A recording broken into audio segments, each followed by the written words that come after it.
Hi hello friends, welcome back to our channel. இன்றைக்கி நாம் பார்க்க போகிற செக்மெண்ட் என்னென்னு பார்த்தீங்கன்னா ரெசிபீஸ். அதுலேயும் பச்சைப்பயிறு எப்படி பண்ணுறாங்க தான் நம்ம பார்க்க போகிறோம். இதுக்கு ஃபஸ்ட்டு உலக்காய வச்சு தண்ணி நல்லா கொதிக்கிறப்போ நம்ம இதுக்கு முக்கியமான ஒரு ப்ராசஸான பச்சைப்பயிறு வறுக்கிறது.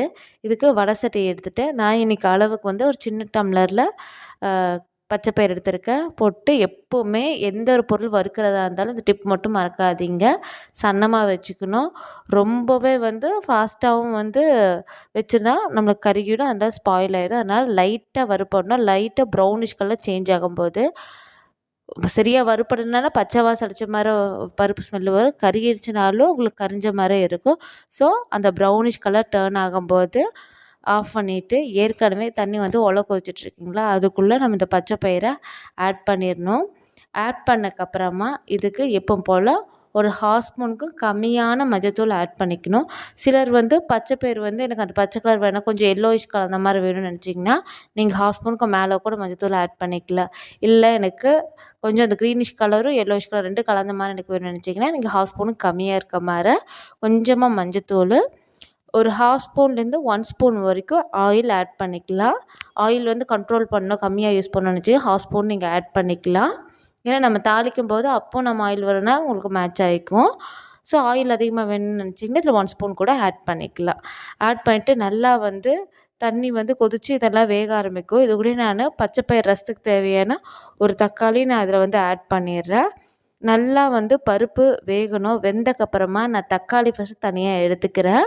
ஏன்னா அது ஆறணும் இல்லைங்களா, அதனால் இது பண்ணிவிட்டு பச்சைப்பயிறு நல்லா வெந்திருக்கு. அப்படி இருந்தாலுமே நம்ம தாளிச்சக்கப்புறம் மறுபடியும் கடைவோம், அதனால் பிரச்சனை இல்லை. பச்சைப்பயிறுலேருந்து தக்காளி எடுத்தக்கப்புறமா இப்போது இதுக்கு தேவையான தாளிப்பு ரெடி பண்ணிடலாம். ஃபஸ்ட்டு வடை சட்டி காய வச்சு எண்ணெய் ஊற்றி கொஞ்சமாக கடுகு ஆட் பண்ணிக்கோங்க. கடுகு கூடயே ரொம்பவே ப்ரிஃபர் பண்ணுறவங்க கொத்தமல்லி நிறைய ஆட் பண்ணிக்கலாம். கொத்தமல்லினா ஓரளவுக்கு தான் ஆட் பண்ணணும். இல்லைனா அதுவே கொத்தமல்லி வாசமே அடித்த மாதிரி இருக்கும், நெஞ்சு கரிச்ச மாதிரி இதாக இருக்கும்.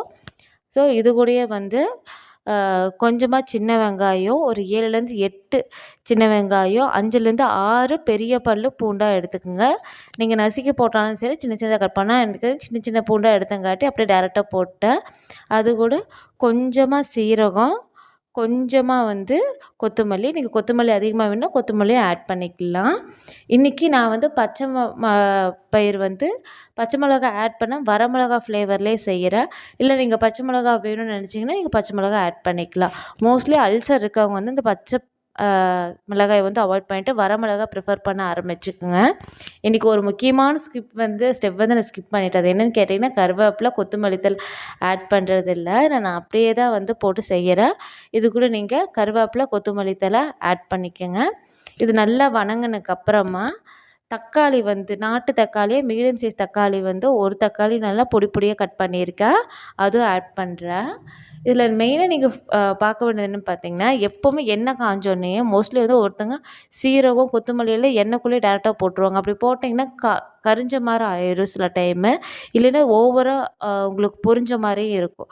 ஸோ இப்போ இந்த மாதிரி வெங்காயம், மிளகாயெல்லாம் போட்டதுக்கப்புறம் போனால் அந்த தீ மிதமான டெம்பரேச்சருக்கு வந்துடும். அப்புறம் நீங்கள் ஆட் பண்ணும்போது இதுவும் உங்களுக்கு ஃப்ளேவர் கிடைக்கும். ஏன்னா நீங்கள் இவ்வளோ நாள் ட்ரெடிஷ்னலாக பண்ணிகிட்டு இருந்தவங்களும் இருக்கும் இல்லைங்களா. இந்த சின்ன சின்ன ஸ்டெப்ஸ் தான் ஃபாலோ பண்ணும்போது பச்சைப்பயிறு டேஸ்ட்டாக கிடைக்கும். இப்போ எனக்கு தக்காளி மசிகிற அளவுக்கு வேகறதுக்கும் வெங்காயம் வேகறதுக்காக கொஞ்சமாக உப்பு ஆட் பண்ணியிருக்கேன். நல்லா வணங்கணும். இதில் பார்த்தீங்கன்னா அந்த தக்காளி வெங்காயம் நல்லா வணங்கிருச்சு. பார்த்திங்கன்னா நல்லா மசிஞ்சு வந்துருச்சு. இந்த ஸ்டேஜில் நான் கொஞ்சமாக பெருங்காயம் ஆட் பண்ணுறேன்.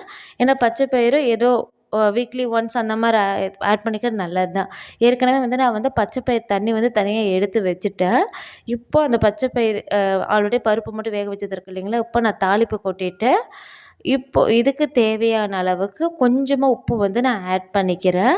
இது நீங்கள் ஆட் பண்ணோன்னே ஃபஸ்ட்டு ஸ்டார்டிங் எடுத்தோடனே ரொம்பவும் தீயை அதிகமாக வச்சு இது பண்ணாதீங்க. இது கலக்கி விட்டு நம்ம இதாகிற வரைக்குமே சன்னமாக தான் இருக்கணும். எல்லா இடத்துலையும் பரவி நல்லா இது வர வரைக்குமே நம்ம சன்னமாக தான் வச்சுக்கணும். உப்பு ஆட் பண்ணிவிட்டேன். நீங்கள் பார்த்தீங்கன்னா தெரியும், நான் சன்னமாக தான் வச்சுருக்கேன். அதனால் சைடில் மட்டும்தான் உங்களுக்கு கொதி வந்துட்டுருக்கிறது தெரியும். இப்போ நல்லா கலந்தக்கப்புறமா நம்ம ஹை ஸ்பீடில் வச்சு மேக்ஸ் டு மேக்ஸ் ஒரு 30 to 40 செகண்ட்ஸ் வரைக்கும் நல்லா கொதிச்சா போதும். ஏன்னா அந்த தண்ணியில் இருக்கிறது எல்லா சாருமே நல்லா இறங்குறதுக்காக. இறங்குனதுக்கப்புறமா இப்போ வெந்துருச்சு. இப்போ வந்து நல்லா பருப்பா மாற்ற போட்டு நீங்கள் கடைச்சிக்கலாம். கடைஞ்சக்கப்புறமா நம்மளோட சீக்ரெட் இன்க்ரீடியன்ட் என்ன பார்த்தீங்கன்னா, எல்லாத்துக்குமே தெரியும். கொஞ்சமாக வந்து இந்த ஸ்டேஜில் தேங்காய் எண்ணெய் விட்டுக்குங்க. இல்லை தேங்காய் எண்ணெய் பிடிக்காது அப்படின்னு இருக்கவங்க நீங்கள் நெய் கூட ஆட் பண்ணிக்கலாம். சூப்பரான பச்சை பயிர் ரெடி. தேங்க்ஸ் ஃபார் வாட்சிங். Thank God, thank universe, thanks